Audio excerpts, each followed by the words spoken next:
Let's talk about the greater works, right? Now in John chapter 14, verses 12, "Verily, verily, I say to you, he that believes on me, the works that I do shall he do also, and greater works than these shall he do, because I go to my Father." But let's discuss his works, right? He healed the sick, he cast out demons, he raised the dead, he healed the blind, and etc. But most of his works or miracles were fleshly or earthly, were they not? Now, I'm not saying our praying and laying on of hands can't physically do these things, but what I am saying is this. In John chapter 6, verses 63, it says, "It is the Spirit that gives life, and the flesh profits nothing," right?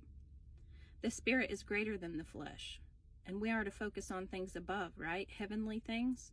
Set your mind on things above. So if you stop looking at heavenly as the sky or above the firmament and instead see it as spiritual, you'll get further in your understanding.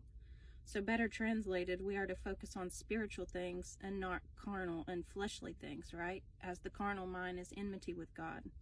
So with that understanding applied, those greater works are raising the spiritually dead, restoring the spiritual sight, understanding, right? And understanding.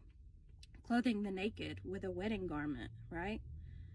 Taking in the orphans or the Gentiles, as we were adopted, right? We were orphans until we were adopted in, right?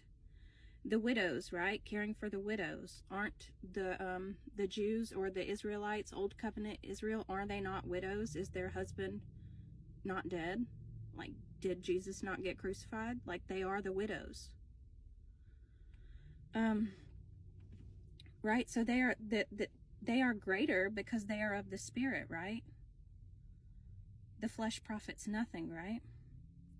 And not so, like, am I saying don't do the physical? No, I'm not saying that. But like, the bread you need to be feeding them is the bread of life. The water you need to be giving them is the living water, right? The house you need to be bringing them into is the everlasting house, the new covenant.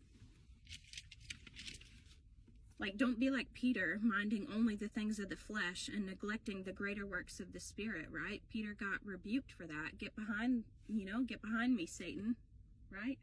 So, like, don't be so focused on, like, fleshly miracles that you overlook the greater works, which are those of the Spirit. Those are the greater works.